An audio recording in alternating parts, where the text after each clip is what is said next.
So we have so many brain scans of people that have healed themselves from anxiety and depression simply by mastering their thoughts.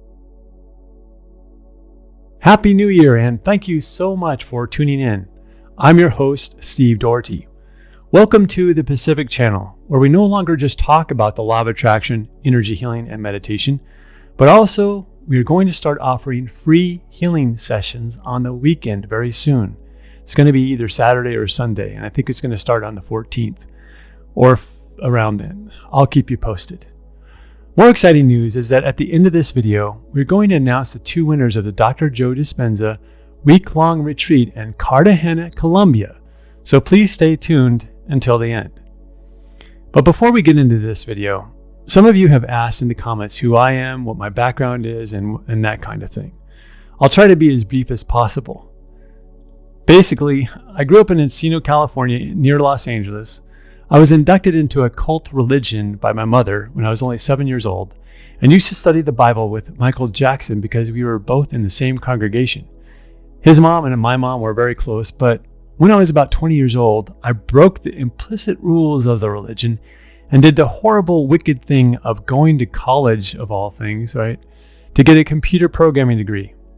Later, I got a Bachelor of Science degree in Information Systems from the University of Redlands in California, and I worked as a senior programmer analyst for a Fortune 500 company for many years. So when I was young, I became a computer programmer. I married a coworker and started a family. I had the nice home, the white picket fence, the new SUV, and my favorite Porsche, but inside I felt empty. I felt like I was missing something huge. I knew it in my heart, but I didn't know what it was.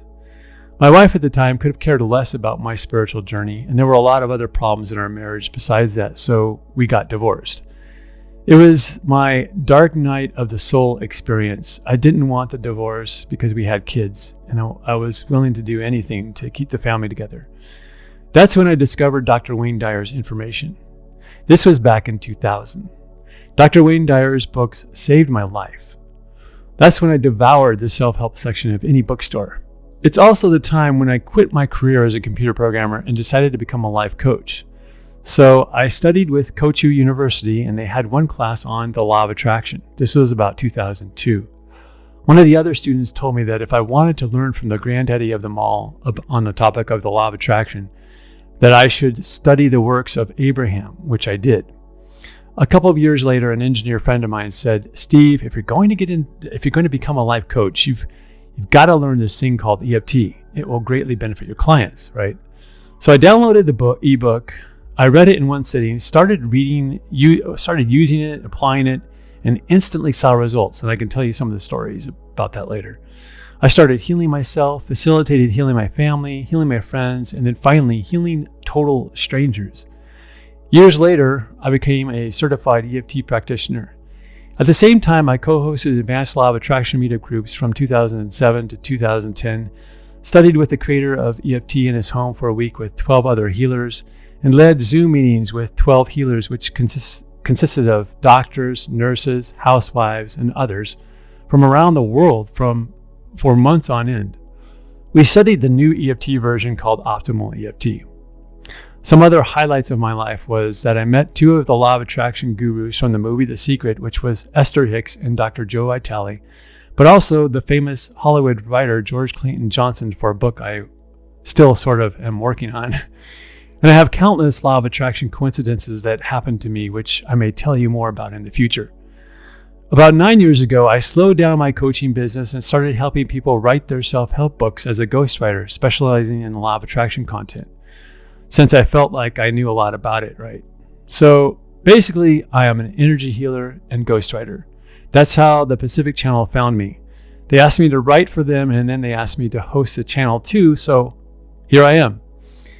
And so with more of these videos, I'll share more and more about things that I have experienced firsthand to help you to get a good, clear picture of the energy healing world to which I have dedicated my life for the last 20 years. I'm not saying I'm the guru or expert, but I have been studying this stuff for many years. So those are the highlights of my life. Sorry if it was TMI. I hope it helps to demystify who I am. And now Let's look into this audio clip from Dr. Joe Dispenza. In this audio clip, a man named Luke asked Dr. Joe a question about what he can do because he was depressed even as a child. He feels like his frontal lobe and top half of his brain is numb, and it's very hard for him to meditate. Dr. Joe gives him advice. Let's listen to this advice now. Hi everyone, thank you Adam. This is a question from Luke. Hi Dr. Joe, I had depression as a child and anxiety most of my adult life, and I've noticed while meditating that my prefrontal cortex and top half of my head are basically numb. This really inhibits my ability to meditate. Do you have any experience with this, and what might I be able to do to bring life back to those areas? Thank you. Okay, this is a great question, and I'm going to answer it, Luke, in steps because I think it'll serve everybody. So if you look at a functional brain scan, like a functional SPECT scan or functional MRI, many times when you see anxiety in the brain, it looks a lot like depression, and when you see depression in the brain, a lot of time it looks like anxiety. And for the most part, they're two sides of the same coin. In fact, most people who have one have the other. And so if you think about not early onset depression, childhood depression, if there's been some event or some trauma for a young person, can certainly drive them to relive that past enough times, and because they're young, the subconscious gets programmed pretty quickly that they can get very depressed about life.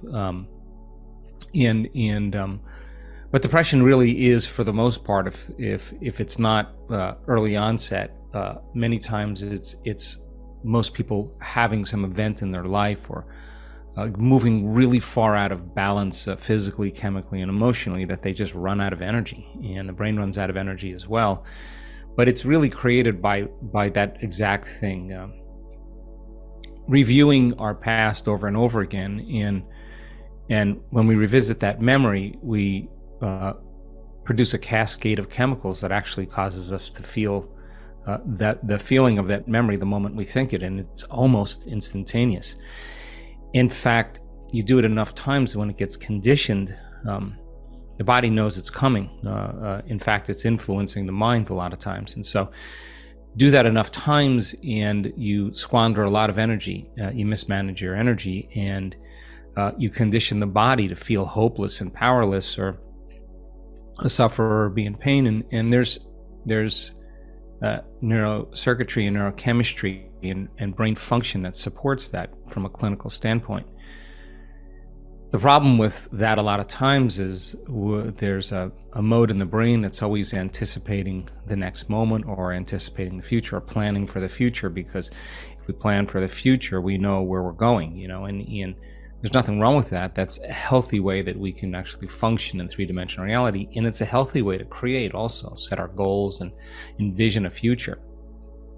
The problem is that when the trauma, the betrayal, or the abuse, or whatever it is, or the diagnosis, whatever it is, causes us to try to anticipate the future, and we start choosing futures in our mind that really are actually exposés or more evolved worsenings of the past. Prepare for that scenario where you got to get ready for it could happen, or what if it happened again, or it's going to happen again, or your brain starts taking the information that's presently in front of it and starts using it to interpret it as what could possibly occur. The same thing happens. That image of that future, based on knowing the feeling from the past, causes the body to get afraid of the event occurring again, and it's that stimulus and response that is the conditioning process that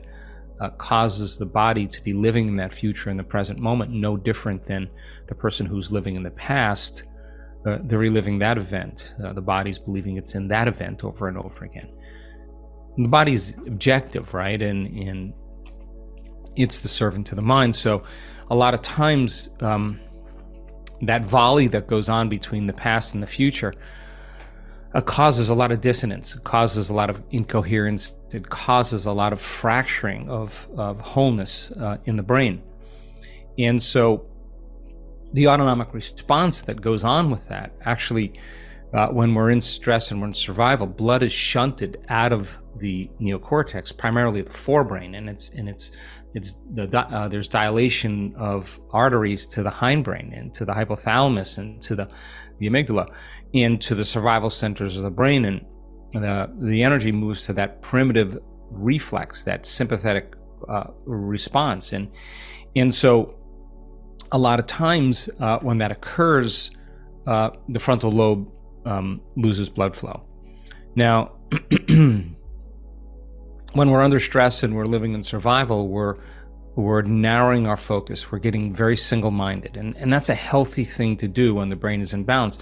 Single-mindedness helps us to allow our behaviors to match who we want to be or match our intentions. And so, single-mindedness is great, but the stress hormones cause us to become over-focused now, right? And so, the problem with that is the brain is in a loop. There's a gear shifter in the brain that the cingulate can't shift gears, and so the person stays in this loop of thinking and feeling and thinking and feeling, and their thought is actually driving more blood flow out of the forebrain and into the hindbrain, because the thought of whatever it is they're thinking is producing a stress response, and the sympathetic nervous system switches on. Now, I'm going to say this based on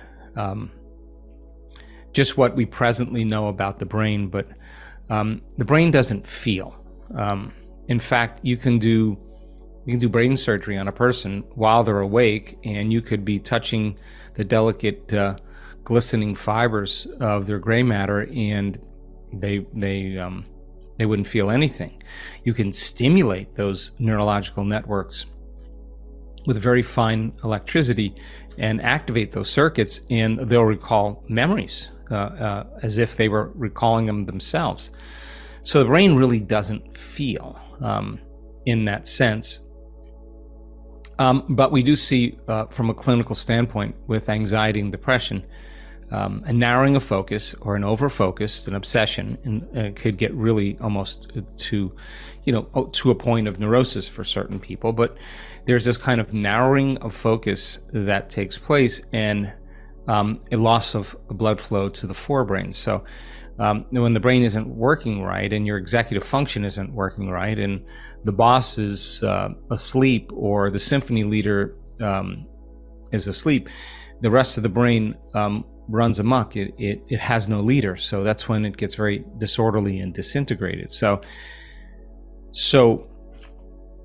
we have so many brain scans of people that have healed themselves from anxiety and depression simply by mastering their thoughts and mastering their feelings. And this is a tedious process at first. This is, in a sense, David versus Goliath. This is the 5% of your conscious mind somehow suppressed enough for you to actually get into the operating system where all those things, that mess exists, and begin to disentangle from it. And so people who have anxiety, if they catch their thought going to that worst case scenario, and they catch it while they're in the middle of a meditation and they're bringing it back, they're in the process of change. It's not that they're doing their meditation wrong. They're actually executing exactly what's supposed to happen. The other traditions, other religions, the Buddhists call it the monkey mind, where it's running all over the place. Not to say that this person's having that. It's a very, very protective mechanism. The protective networks in the brain are really looking to make sure that the body's safe.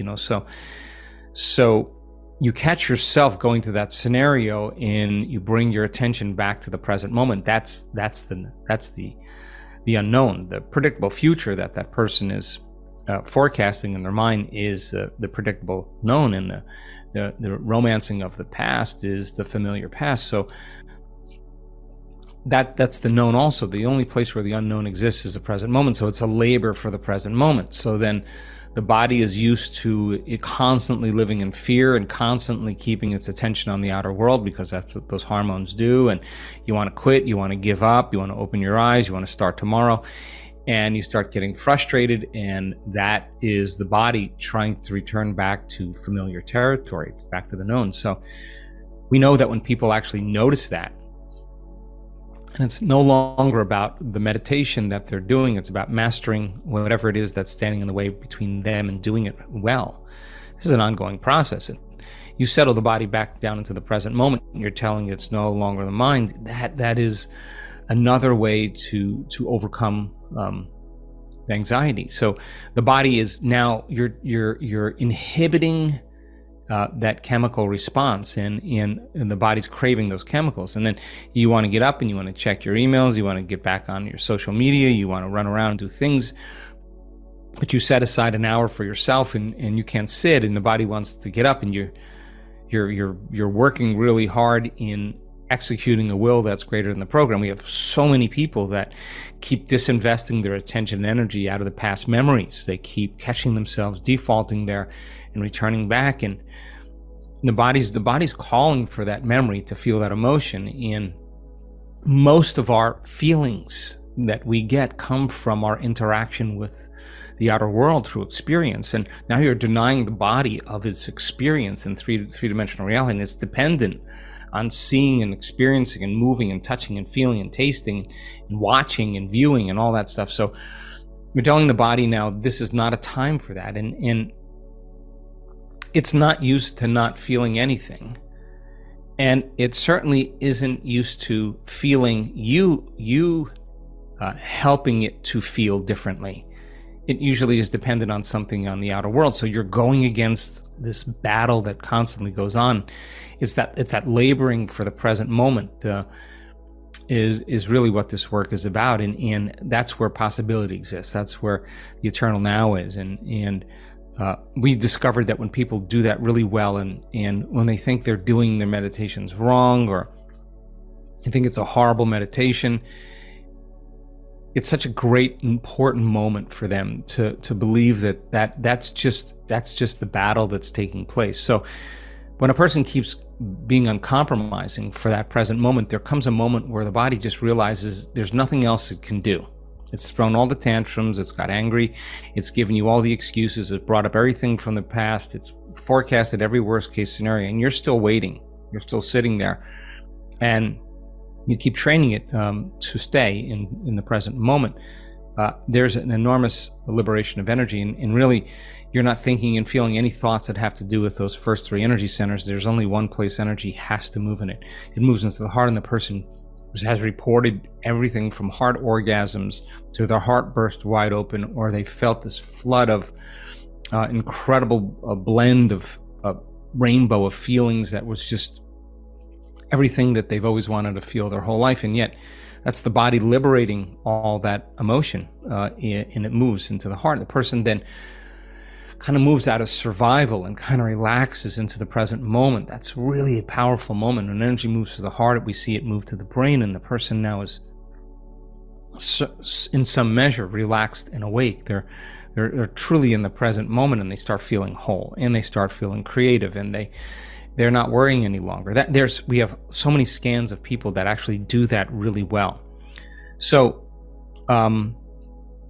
broadening and opening your focus instead of narrowing your focus is what this work is about. It's connecting to that invisible field of unifying energy that exists beyond our senses, that connects everything physical and material. And we got to remember that it's real. That's the most important thing. If we don't have the circuits in the brain that it's real, and we haven't really contemplated it long enough, we're wasting really a lot of our time. But if you really believe that it's real, and you start broadening your focus, and you go from particle to wave, from matter to energy, your brain starts to organize back into to order, and the prefrontal cortex actually changes. It switches down, continues to switch down, switches up, and that person gets focused, and then all of a sudden you see it slowing down again. And so the act of broadening your focus is to integrate the brain when it's disintegrated. So practicing that kind of a broadened focus and focusing on nothing actually starts to make the most dramatic changes. So a little bit about anxiety and depression. It's really about mastering the moment, and those moments add up. So try it out. We have plenty of data that show that people do that really, really well. And when they do, they literally feel. So basically, Dr. Joe's response to Luke to overcome the numbness that he feels in his head is to meditate.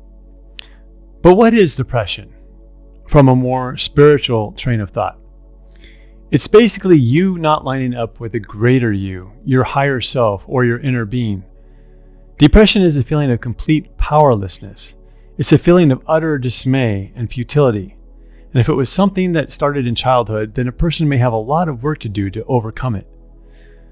I hate to sound like a broken record here, but I think Luke would benefit most from learning EFT and zapping all of those past memories of any emotional intensity. But by all means, meditate too. I just think that he could progress much, much faster, and EFT is the fastest energy healing tool I know about. I'm not faulting Dr. Joe here. I'm just saying that EFT is a wonderful tool for anyone who is depressed. There are a lot of law of attraction teachers who say that you should never go back in time and try to fix any past negative event.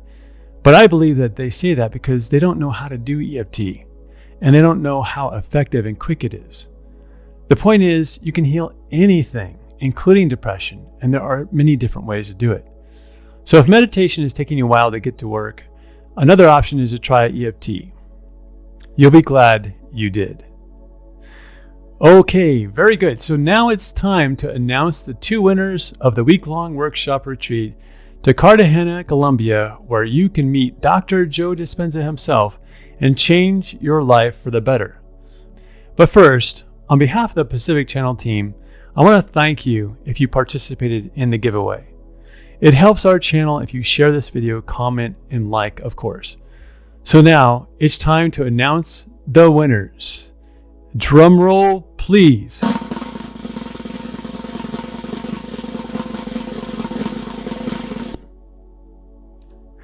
Was that really cheesy or what? Oh wait, I think I hear my cat calling. Kidding. What if I just announced myself as one of the winners? Would anyone realize it? Kidding again. And the winners are...